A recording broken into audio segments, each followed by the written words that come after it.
Okay, welcome, Harry. Bit of a turn of events with you sort of coming back into the hobby. And things have changed a little bit. So we're the UK BC, where budgie comes first. Um, and we are trying to cover the entire hobby. So everything from Joey in a cage with Mrs. Smith, right the way through to hobby breeders, which I believe are the missing link of the hobby because there are thousands of people out there that breed, never show, never go to clubs, and they've got some amazing birds. And then we go right through to the show people like yourself, you Yeah. know. Um, so yeah, so I'm going to share a few photographs so we can get this to work first time. There we go. Yeah. And there is a very young Harry Hockaday, I'm assuming. Back in the day, yeah. I must have been about 10 there, 11 possibly, but round about 10, I think. Wow. Yeah. Yeah. And I mean, how did you get into birds? Well, actually, originally, I actually wanted pigeons, but not the racing pigeons. I wanted show pigeons, all the fancy pigeon Madonnas and birds like that. And we lived in a council house. And right next door to us was a landscape gardener who had a beautiful garden. So my dad said, before you can have pigeons, I've got to go and have a word with the neighbour because I don't upset him. And I said, but Dad, they're going to be in a flight. They're going to be, I'm not going to let them fly out. They're going to be in an aviary. No, I've got to go and have a word. So he went next door, came back and said, you can't have pigeons. I said, well, why? And he said, because even though yours will be in an aviary, he's worried it will attract other pigeons that may then go into his garden and eat his seeds. And so that was that. I would imagine at that age, I probably did a bit of sulking and what have you. So Yeah. in the end, he said, I tell you what, why don't you have budgies? He said, I'll make you some cages in the. We lived in a council house, so attached to it was what they call the wash house. Yeah. So, you had the two doors that came into it, it led into the kitchen. He said, but we've got to be clever here because your mum will go mad if there's seed in the kitchen. So what he actually did, which I look back on, and he must have put a lot of effort into it. He built this mesh frame on the wall with the top and the bottom. It was just like two flights, one on top of the other, with mesh in between, so the mesh from the top one went to the bottom one.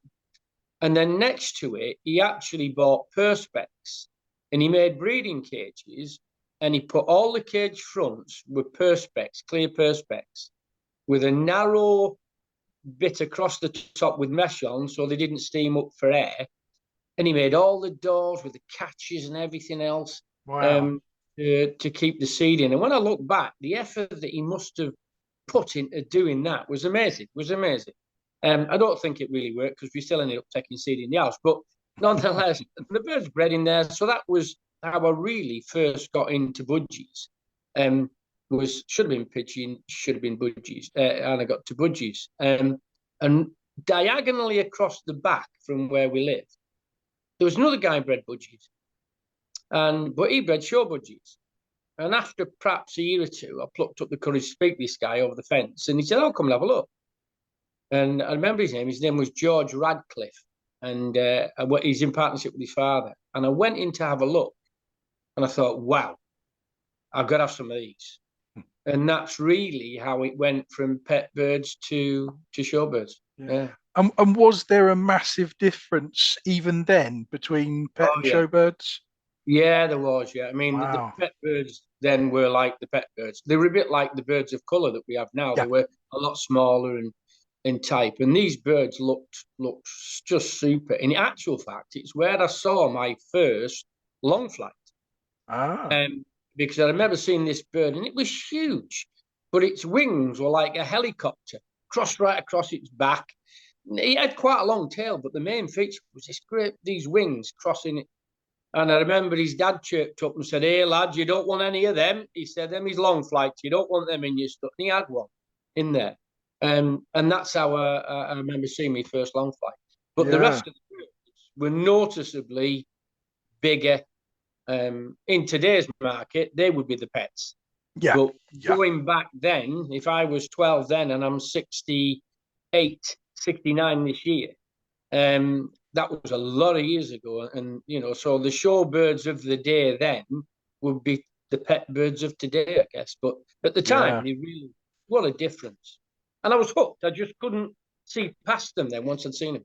Yeah, I was exactly the same. I walked into a shed and it was full of Lutinos and albinos, and at the time they were bigger and better than what I ever bred, But even now, looking back, they were actually the much lower end of the Yeah, showbirds. But that's what got me hooked. Yeah. yeah. So were there clubs about back then? Did you Yeah, say you leant over the fence?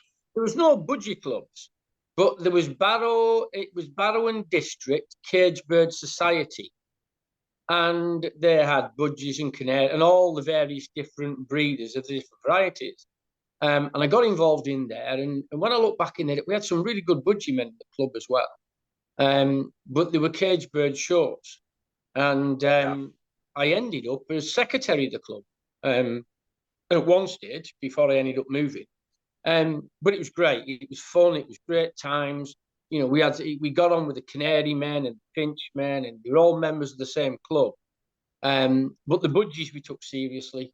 And then, even though that was a cage bird society, I used to then show other just budgie shows to compete there as well. But it was good times. I enjoyed it. We used to have a lot of the shows at an agricultural show up there and that, and it was great. Yeah, it was great. Yeah, yeah. I mean, funny enough, my first club was Dorset, and that was a budgie and foreign bird society, and Yeah. it does make me wonder hearing about all these clubs that had multiple bird keepers. Um, I just wonder whether we've missed a trick. You know, I mean, I actually get cage birds, and there's not many budgie people, it seems, get cage birds. no, But I've always had cage birds, and there is that many different things I've picked up from the different breeds, types of bird, if you will, and the breeders, and they transfer across. yeah, Some of the feeding or the behaviour or the husbandry, it seems to transfer across. And we used to share and have debates and the meetings, yeah, we used to have. You'd have a budgie meeting and the canary people would come, and then we'd have canary and foreign meetings, the budgie people would be there. And that cross mix, by just being dedicated budgie societies, I tend to think you're right. So to yeah, sort of supplement that, I get the cage birds, I read it right through, and it's amazing the different things you can pick up. yeah, I mean, I actually have there's a top canary guy who contacted me after seeing me DVD, and he chats to me regularly, and he asks me about things that I do and did with the birds that he didn't believe there was that experience and that to get that information. So even now, there's still people from other who will speak to each other. I think it's a great yeah, thing. I think it's a yeah, great thing. yeah. I have a gentleman. He messaging me. He has chickens, show chickens. So Yeah. yeah. I think sometimes we've made our own a rod for our own back. Sometimes I think so. Well, I mean, Uh, in them days, it was a cage bird society, but it didn't stop me showing at all budgie shows. no, no, that's right. So That's you can right. still do the two. Yeah, yeah. Now I don't know whether I've got the next few photographs sort of in order as such. But there was a few you sent me. So um, yeah. I mean, was this one of your Yeah, big I remember wins? taking this out of the budgie magazine, and I mean, and that shows like the Hallam's and the Pilkingtons and where I live, which is not too far. It's the same area when I lived in Stoke. The Hallam's and the Pilkingtons and the McGoverns. It was a real hotbed. Huxley and Marchant. Yeah, You had to have good birds to win. And this picture, I remember back in the day, me and my father, who's still with me, Dad, he's 92 next month. wow. And he's still with me. He's not as agile and mobile, but when I had a brief spell with the chickens, the silkies, when I come out of the butchers, it took him a long time to even ask me how they were doing. He just wasn't interested. The minute I said I was coming back, oh, that's it now. He's back in. He reads the Cage Birds. He reads the Budgie book, and he's Brilliant. like rejuvenated him. And back Brilliant. in the day, then I remember having this cinnamon-like greencock, and if you look at it in the photo, that bird would be in sections below. It certainly wouldn't be in champion, and it certainly wouldn't win. But that bird had 8. I think it was between 6 and 8. I can't remember because I used to show a lot. Best breeders in show. Yeah. Beating some of the. It was off a Pilkington bird, and he used to say to me, "You've got a cheek, haven't you? You know, you come and you're beating me with a bird that was bred off one of mine." Yeah. Pilkington topless cross, but good memories, you know, to look back on things like that. Yeah. And it shows how the birds have changed. That's right. I mean, we did a bit of a timeline with Andrew on one of the interviews, which be coming out on YouTube fairly soon. And we with the pictures were very similar. You know, we started with these birds that wouldn't even get out of a class now, and gradually gone forwards. And I will do this in tonight. You know, we'll end up with some of your better birds at the bigger shows or the big shows. You know, more recently. So yeah. But yeah, so before we started recording, I said, I love my fishing, and clearly you do as well. Yeah. It's having the time. I mean, I used to have the budgies, and then I used to breed show dogs as well, and I had them both together at one stage. And it's hard when you're doing more than one hobby, but I love the fishing, and I'm very fortunate that where I live, and my wife is sure that I knew about this before I moved, but I really never. Right opposite my drive, if you cross the road and go up the other drive, there's a fishing pool. And I'm good friends with the guy that owns it now. It's a day ticket water, and he lets me fish it. And when the father-in-law comes up, we go over there. In fact, I've fished that pond with Trevor Terridge, Ray Winsper, and a few more budgie lads that come down for the day. We have a look at the budgies, have a bacon sandwich, then go over the road and get some fishing in. Brilliant. And then back to see the budgies. So it's great. It's great. I got a feeling when I came up to you with South Hants a few years ago, I think when I sort of Googled it, there was that I must have seen that and thought, oh look, that's fishing. But obviously then we were solid budgies that day. Yeah, it was a whole weekend. So yeah. That one intrigued me. I don't know. I've recently had that off my granddaughter for Christmas. And when I had the chickens, although she liked the chickens, she was absolutely delighted, actually, as my other grandchildren are, that I've got the budgies back. And I don't know where she got it from, but they obviously, with the dad and everything, took the effort to get that mug for this Christmas, knowing I was coming back in budgies. Yeah, so, brilliant. That was great. Yeah, that was great. You never stop thinking about them. It's good. No, that's right. Yeah. The thing is, it's only the truth. I mean, my wife will say to me, she can ask me anything, and I'll go out the room and I'll forget what it is. But if she walked in and said, "What was that grey green with that you won with?" I'd be able to tell her exactly where it come from and what it was of. So it's brilliant. Yeah. Oh, that one's come out a little bit small, but I remember this was made for you by one of your overseas friends, wasn't it? No, I saw it on. I think it was called Booster. I saw it online, and I thought, hey, they look really good.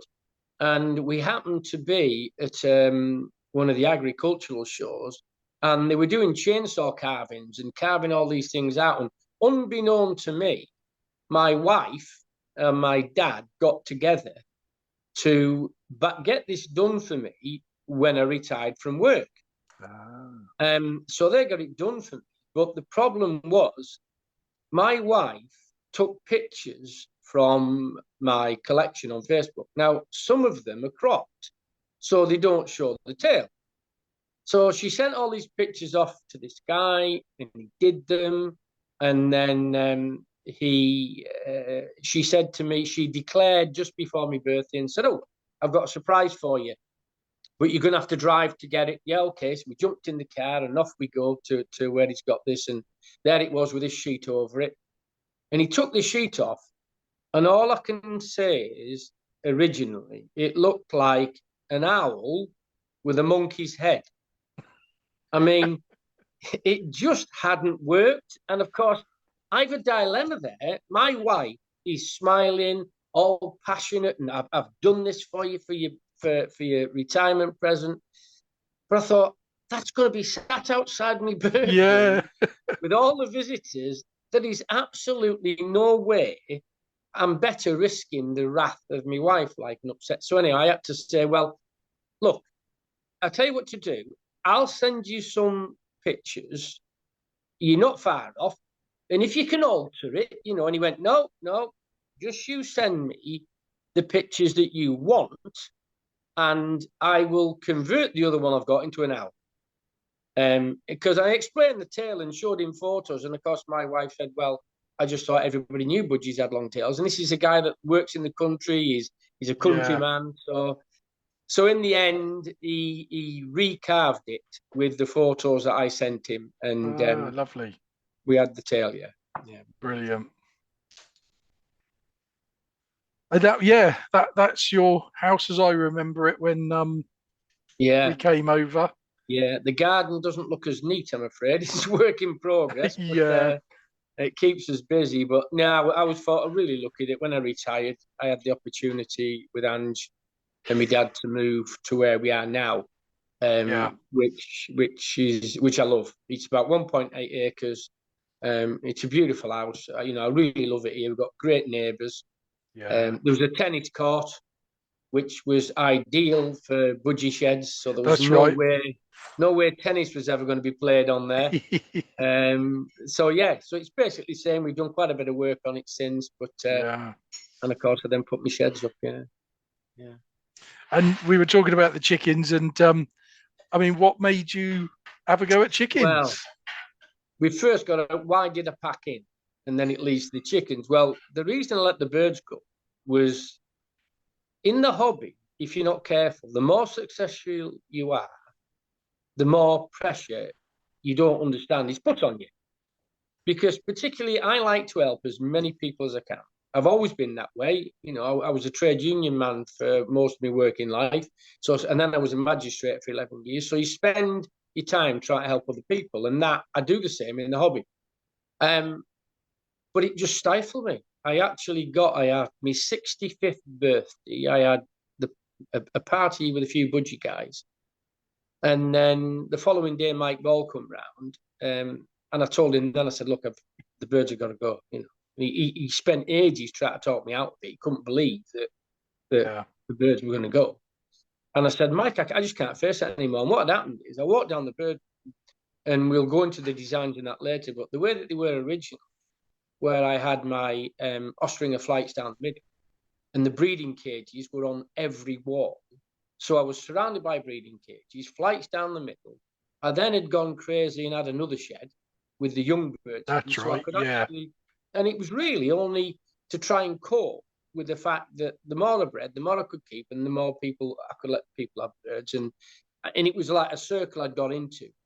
And I thought, I'm retired and I've got no time to do anything. You know, we live in Wales. I've never hardly seen anywhere. So I thought, that's just not right, you know. And I just believed then that was it. I thought, I've reached the time. I always knew when I reached the time, I would know. In the past, I've come out of it before. And when I give the talks, I always make the joke that I was addicted to wedding cake, which isn't that far from the truth. You know, having been married a few times, and the birds went, because if you play golf, you can put your golf clubs away. Yeah. If you go fishing, you put your fishing rods away. If you have a personal reason in your life to deal with, budgies are the live. You just need to be looking after them. Yeah. And if you don't put it in, they suffer. So the decision's always been in the interest of the birds first. Never ever fell out of the hobby, always in the interest of the birds. So the birds went. And then as soon as it became stable again, they come back. But this time, people were ringing me saying, I heard you've bought so-and-so stud. I said, no, I haven't. I said, I'm telling you now, put your house on it. I am not coming back. That's me, finished. I've had a great time, made some great friends, but it's over. Thanks very much. That's it. So the birds went, and I had 4 silkies in with me other chickens. and the sheds were empty. So I said to my missus, look, I'm going to put a few silkies in there. And she went, a few? Yeah, I just need to use the shed, stop them going mouldy. I'll use them that way, keep them clean. But I'll have a few of these silkies. I've got the American silky, which is in the photo, which is a bit like, if you look at standard silkies compared to American silkies, it's like looking at pet birds and shorebirds, although the American silky is not recognized over here, which I saw as a plus. Yeah. Because I couldn't get into showing. So, right, I've got these American silkies. I'll put them in the shed, and I had 4. Me being me, then befriended the right people. I was importing eggs from Holland, and from Holland, from 2 breeders in Holland. I had some eggs that were imported from USA, or should we say smoked. I joined the American Silky Bantam Club. So all of a sudden, I've got 100 silkies at one time. Oh, no. Yeah, and I was breeding 300 silkies a year or whatever. And it just crept up on me. I have to say, 300 silkies is a lot easier than 300 budgies. Really? It's still quite easy to deal with. And of course, I had people coming round, and I made quite a few friends on Facebook. And all of a sudden, my silkies were in demand. And I was sending eggs all over Europe and all over the place, because you can send fertile eggs. Yeah. And all of a sudden, I'm back to square one, where people are pestering me for my silkies and pestering me for eggs. So the pressure was building up there, and never had enough to go around. And it was taking up my time. And I thought, do you know what? I've got rid of the birds. I've got the silkies. And although they're easier, I'm back in it again. And I'm back under pressure again. But I still hadn't twigged about coming back to budgies. And to be honest, I did love the silkies, and it was great fun. I went to the naked. Now, the pictures come up now are what they call naked necks. And they're like Marmite. You either love them or you hate them. Well, as it happens, and I made sure I had the best. I made sure I had the best naked necks. Well, do you know what? Everybody wanted it. And when I packed in, all the birds went within no time. But it was actually when I went to Doncaster this year, the BS, and I walked in the show hall, and we hadn't been for a year or 2, and we'd booked in to stay the weekend, and we always go to the dinner dance because it's a fabulous social event. We love it. And I walked in the hall, and I'm glad you're back. Oh, great to have you. I said, I'm not back. I'm not back. I was just going to look at the bird. By the time the end of the weekend at Doncaster and go to the dinner dance and walking around the show, I said to my missus, you know what? I'm going to have some again. But the motivation is for the social side, because when you get rid of your birds, you get rid of such a huge number of friends. Yeah. Now, quite a few, kept in touch, kept getting phone calls, and I was always active, giving advice. And I never ever dropped out of the BS. I always stayed in the BS as a member, and still got the magazines and that. But I was telling people that put the house on it that I was definitely not coming back. And here I am now. I've got birds out there that I had on Wednesday. The only thing I have done is I've designed the shed differently, which we'll perhaps come on to. Yeah, we will do. Yeah. Oh, but I did love these silkies and that is a stunning naked neck and or showgirl as they called them. And you couldn't show them, which was fine. But I had to try and, same as budgies, I have to try and breed the best of anything I've got, whether it was dogs, budgies, whatever. Well, that's it. Once it's in you, once that's you, that's it, isn't it? You don't intend to. I actually thought, I've only got a few silkies. That was it. And then next thing, I've even had pictures of me silkies put in a poultry magazine. Yeah, I just couldn't help myself, Neil. Like I was back into, I want to breed good ones again. So there we go. Yeah. And this was one of the photographs that intrigued me, because obviously, being a fisherman, and we go to lakes where there's a problem with these mandarins, and I looked at that and I thought, well, it's definitely a mandarin, but it's a different color. So it is, there's a pond in the garden that was very overgrown and had lots of iris water plants and that in it. It was either fill it in or make it bigger. Well, me being me, we got the diggers in and we made it bigger. So it's an ornamental feature of the garden. And I wanted good-looking birds. But just as a feature, we've got a bench there where you can sit on and feed them. And I went on a site and looked at the various different mandarins and birds like that. And this is what they call a silver. Even though it's mostly white, it's a silver mandarin, and they are such beautiful birds. I mean, yeah. You wish. I mean, they're not allowed to be let loose in the countryside, but there are quite a few around that have escaped. Yeah. So these birds I've had are pinion, which means they can't fly. They just take the tip of the flight feathers off one wing, so it just stops them flying. Yeah. Because if they escape, you can get into trouble. Yeah. You know, even though I've got it fenced and I've got an overhang so they can't climb up and get out, I have to make sure that they can't get out. But the problem with this, Neil, is I go down the bird room, and if the weather's nice, and if these are performing on the water, I stop and I end up going in and sitting down and watching them, you know. No, not getting what you needed it done. And not doing what you need to do. Yeah. I'll be mowing the lawn. That's the pool, yeah. Yeah. And I'll be mowing the lawn and I'll stop on the mower and just sit and stare at them because they are such good fun. Yeah. And it's about 4'6" in the middle of that pond. And there's goldfish in there. They don't seem to touch the goldfish. No. It took some time. There's a waterfall in it to stir the water. And it takes a bit of time getting the plants established, which I put in bunches and mesh them because they eat them otherwise. And as they become more established, they'll deal with the nitrate better in the water from the duck droppings. And I limit the number, but they breed. You know, I had 10 mandarins hatch out last year, and I bred 11 northern pintails last year, just by letting them get on with it. But I don't keep them because that way the nitrate in the water would get too high and I'd have to clean it out more. Yeah. It out. But they're a beautiful feature for the garden. And to be honest, Avery visits wise, you know, it's going to be great because people just sit and have a look at the ducks. Yeah. That's right. That's right. So yeah, so that's the original shed that I remember. And then you added, I remember that one, and by the time we'd been to visit, you'd added the one at the back for the youngsters. This is 30 foot by 20, and it's a log cabin. So it's actually about 3 inches, 4 inches thick. The wood is. It's double glazed, which I had done for security as well as as keeping heating. It's all. I've got an alarm system. I've got cameras and all that sort of thing in it.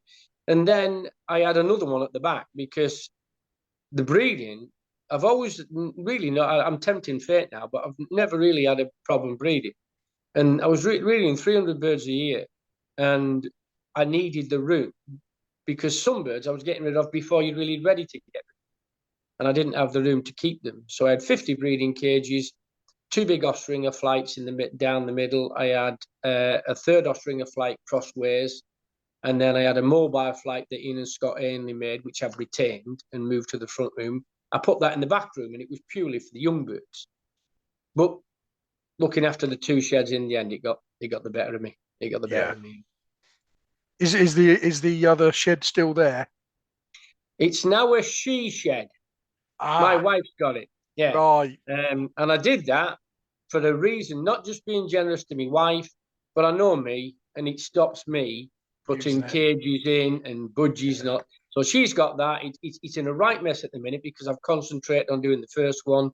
We'll get it done out, and it'll be a bit of a gym, and she'll put a carpet in there and all the rest of it. Very nice. So she'll be all right, and it'll stop me going too mad. Yeah. That's how it was. That's right. Yeah.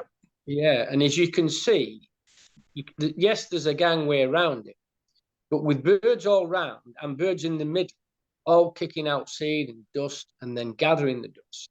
In the end, it's stiffened me. You can still see I've got another one at the front here on the left.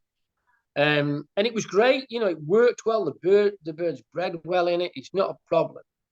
But in the end, I think it just got the better of me because it just overfazed me going in there to do it in the end. And I had actually convinced myself, and I was convinced that was me in the hobby after all that 50 plus years.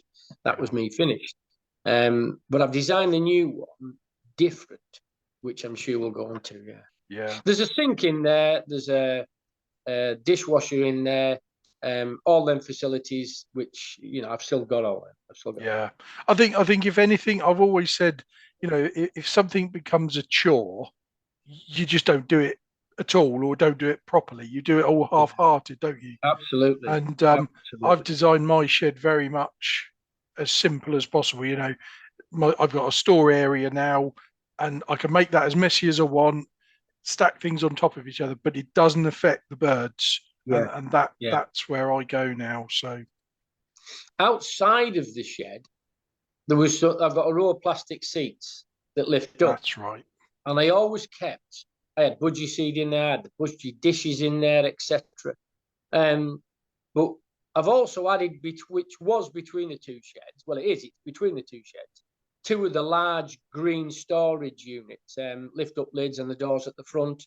And I started keeping the chicken seed in there. But now Yeah, that will obviously help me store the budgie seed and a lot of budgie stuff. Although I've got cupboards in there, I still keep as much, a bit like yourself having a storage, try and keep yeah, as much as I can out of there, yeah. not to clutter it up, That's right.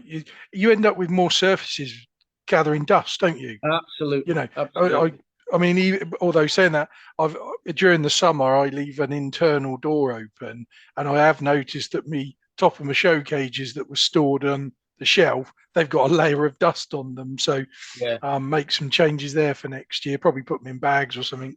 So yeah, Sure. so I think I've got 3 or 4 pictures of just birds randomly off your. Well, I think you sent them to me actually. So yeah, just run us through what we're looking at. This bird was the year I sold up. I didn't show any birds that year because it was in April. I decided after my birthday we were going to go. But the year before, which was my last show season, this was one of I think I had 2 or 3 best breeders in show. And this bird here, I loved it because it's everything for me that a show budgie should be. It was a light green spangle, and the breeding goes back to Mike Ball on one side, and it was from a David Warren spangle hen that was related to the bird he won the club show with. Yeah. And the other side of the family was Mike Ball's blood. Anyway, I bred some really nice birds, but this one stood out. And I only showed it once. I showed it at, I think it was Clwyd, and it had best breeder in show, which I was absolutely delighted with. Because it's just the shape, the stance, and that bird really is the type of bird that I still want to breed. Yeah. The show bird. Good length, good feather over the eye, proper spangle spots. When you get a bird that stands like that, as a judge, I won't be going back on the panel because that took me time up. It doesn't mean I won't judge a broad out, but I won't go back on the panel only because I'm trying to reduce the number of commitments. Yeah. As a judge, when a bird like that comes in your class, you pick it up and you put it to the front of the class. And then all the other birds have got to perform or stand or do whatever to beat it. Yeah. So if you can get that showmanship, which every single time I've rebuilt the stud and the studs I've had, one of the priorities is to have a bird that's nice to look at and that stands well on the perch. And this lad was. He was a good budgie, yeah. And I think one thing I remember from when we used to visit you was you wanted to get your birds out the flights or out the cages and put them in show cages.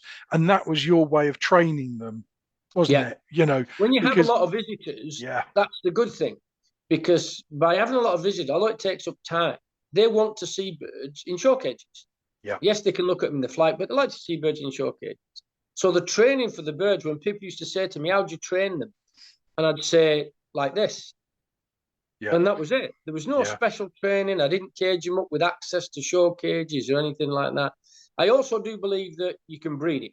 Oh, yeah. I do believe it's definitely something that you breed into your birds, and you'll get the odd bird that won't have it. But yeah, the best training is when somebody comes, you catch them up, you put them in a show cage. Yeah. If you constantly use a bird breeding wise, however good it is, that doesn't like the show cage, you're going to breed it into your birds, aren't you? You've got to be careful, You've got to be careful because you can forgive it because it's a super bird. But if it really doesn't like it, I would still probably use it and try it. But if I found that it was a family trait, you can't. You're wasting your time if you're going to show birds. That's right.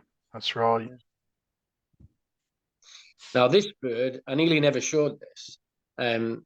This was a cinnamon hen that she'd only just got her spots, and the tail was mostly down, but not down. And Alan Adams, who's a good mate of mine, and he visited, he said, I hope you're going to show that at Southwest Lancs. I said, Alan, it's not ready. He said, would you put it up? Like, I said, well, yeah, because it's nearly, in the end, I went for it and I showed it at Southwest Lancs, which was a gold championship show. And I remember walking round when you get to the show, and people had not got as far as where they were, and people come, so congratulations, well done, you know, and with a cinnamon grey hen. I thought, oh, that's great. I've had best breeder in show, which first, I'm really, really pleased with that. Little did I know when I got there, she'd actually got best in show. So I'd showed a baby for the first time at a gold championship show. And there was, you know, Frank McGovern was there, Oxley and March, and, you know, Luke. There was quite a lot. The top guys were there. And I remember Frank McGovern coming up to me. He shook my hand and he said, you've done something I haven't done. I said, what's that? He said, I've won this show a few times. I've had best in show and best breeder, but not with the same bird. And that, the other side of the hobby, it's nice when people like that come up and congratulate you. And while I'm on Frank, I just want to mention, because one of the guys at the club show, I saw Frank McGovern, he was talking to somebody and I was talking to somebody else, and he broke off his conversation to come over to me. This was on the Sunday, which by then people all knew I was coming back. And he came up to me on the Sunday and he shook my hand and he said, you're coming back, aren't you? And I said, yes. He said, good, we've missed you. Now, that's the reason I'm back. People like that. Not so much the birds. But yeah, this was a super bird. It's getting onto the type of bird now that yes, she's a big bird, but she was clean. She had the good typey feathering. I actually prefer a tighter feather over the eye and on the head, what I call a composite bird of the European type and the English type. But you don't always get them how you want. She was a super bird, you know, good young hen, big spots, slightly coarse feathering above the beak, but a lovely hen. Yeah, lovely hen. Yeah. Oh, that was her again. And again, you can see the size of her in the cage. Although she stood near the back. She was a lovely hen. A lovely hen. I was really, really made up with that. Really made up with that. Yeah. And was that the same year as the Spangle, or? Yeah. Yeah, it was the same year. These were both the year. It was a hen, and to beat the cocks. And when I looked at the lineup of cocks, there were some super cocks who were best in show birds there, which makes the wing credible, you know. And the people were very, you know, accepting of it. So that was great. That was great. Yeah. So we will go on and have a look at the new setup. Yeah. Oh, have I lost you again? No, I'm here. Yeah. Oh, that's all right. Okay, yeah. So obviously we just walked in and this is your new flight, one of them. This flight, the one that you're on now, that was one that Ian and Scott Ainley made for me. Right. And that lived in the back bird room and had all my other birds. So when all the other flights went, Mike had all the Ostringers flights as well as the birds and everything. But my wire cages and other things went to Alan. But I retained this and I used it for putting young chickens in. I took the perches out and I used to keep young chickens in there. So it was in a right mess when it was in the other bird room. But I've retained it and cleaned it up and it's perfect. It's tidy. Yeah. So that's on the left as you go in, yeah. Yeah.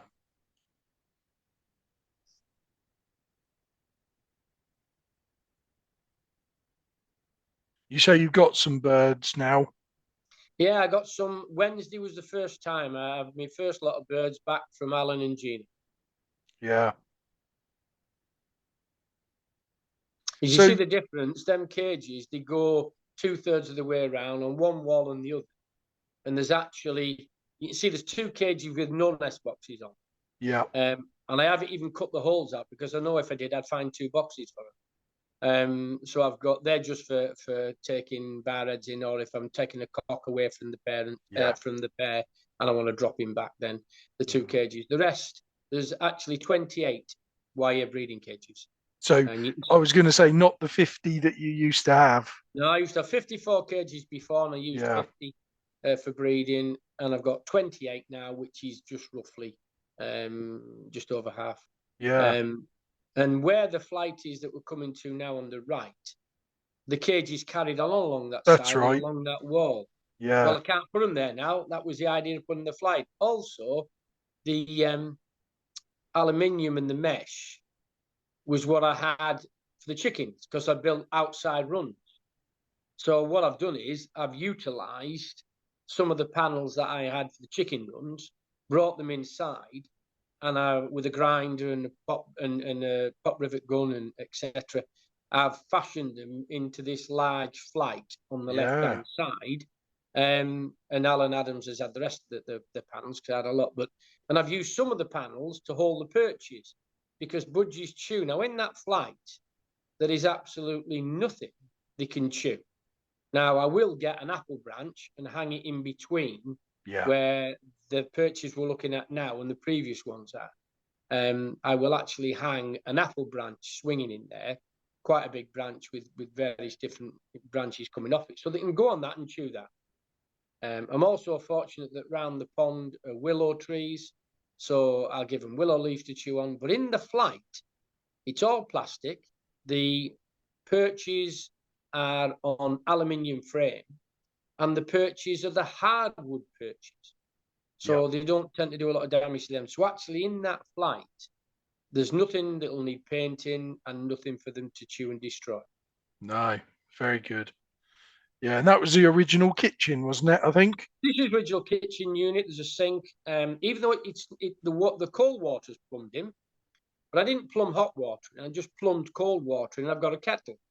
So if I'm washing up in there and I need any hot water, I can get the water from the tap, use the kettle. If I want to wash any of the big items in there or need warm water, put the kettle on. I've got the cold water from the tap, and then just to the right of it is a dishwasher, which I had before. That's handy for the big pots and various different things that I want to use. Instead of taking them up the house, I can just use all my bigger dishes in there. Obviously, you can't do the drinkers because being plastic, they'll fly all around the dishwasher. So I've got to change the drinkers, and they'll just go in a bucket to soak in vanadin, or I've got some Virkon S and that to soak them. I'm sure you must have influenced me more than I realised. I have a second set of everything. A second set of seed pots, and if they're used daily, they get washed daily. So it cuts the time down really, because it does. If you're in there and you're cleaning as well as replenishing, it takes longer. If you put them in a bucket to soak, or like the dishwasher, and put them in a dishwasher and get fresh out, it cuts down the time that you're actually in there then, and it frees up more time to look at the birds than washing and cleaning and reusing the same dishes. Yeah, well, I'm chomping at the bit at the moment because I put 11 pairs up, and I want to get 11 nest boxes open, and that's the bit I love. So I don't want to be washing, especially I have only got cold water at the moment, so it's cold at the moment. Just take a kettle down with you. That's all you need. Yeah. I notice you've got, are they air purifiers? The air purifiers. Good old YouTube, because you can visit as many aviaries as you like sitting on your settee, can't you? And when I was doing all the research and everything about coming back in case anything had come up that I'd missed or I thought I could use, there was a video of Paul Stannard's setup, and I saw one of these on the wall. So I rang him and asked him about it. And because dust, I'm slightly asthmatic, and I think that dust is a killer. There's absolutely no doubt about it. Dust is a killer. I mean, I went to Ben Pepper's funeral yesterday, I think it was, yesterday. And budgie lad, and some of the people watching this will remember Ben. Lovely, lovely man. And 95 when he died. But towards when we were actually at the church, they actually mentioned the impact that the dust had on his health in later life. And the thing with dust is, if there's lots of budgie people, I'm sure will watch this and say, I'm fine, I'm lucky, it doesn't bother me. Well, the problem with it is, if you take note when it bothers you, you can't reverse the damage. It's done. No. It's done. So, you know, I'm always been conscious of dust, and I've got a fan in the bird room that takes dust out, and I've got another fan that pumps fresh air in, and I've retained them. But as an addition, I've got these two air purifiers with a proper HEPA filters, etc. The problem with them is they need manually switching on. So I couldn't just set a timer. So what I've done, I've got some of these smart plugs, and I've programmed them, plugged them in, so that I go in the morning and switch them on manually, and then the smart plug switches them off overnight. So these are on. They come on in the morning when I switch them off. There's various settings on them. You can include the ionizer or not the ionizer. There's a UV element in it. There's another something that deals with all the other various different things in the air. They were about £30 odd. They weren't expensive, and it's about the same as a 40-watt bulb to run one. So they're not that expensive. So it's too early for me to tell, and I'll only know when I come to empty the filters. They certainly can't do any harm. No. So we've sort of had a look at all those. So sort of really, I suppose, just talk about how you're going to come back in, what birds you're looking at getting. You were saying you've done a lot of research on the internet and that, and I don't know whether you're aware, but we've got Kevin Eatwell as our avian vet on the UKBC, and we've done lots of lecture, or he has done lots of lectures on diseases, calcium, and all the bits that you know you're probably aware of. But yeah, we've got that as a resource for our members, and it's gone down very well. So well, one's been I've seen one that Kevin, I think it was for you, but it was on YouTube. And I found it, and it was on diseases, particularly megaback and all that sort of stuff. Yeah. And I went on, and he's made me rethink the position that I had on megaback.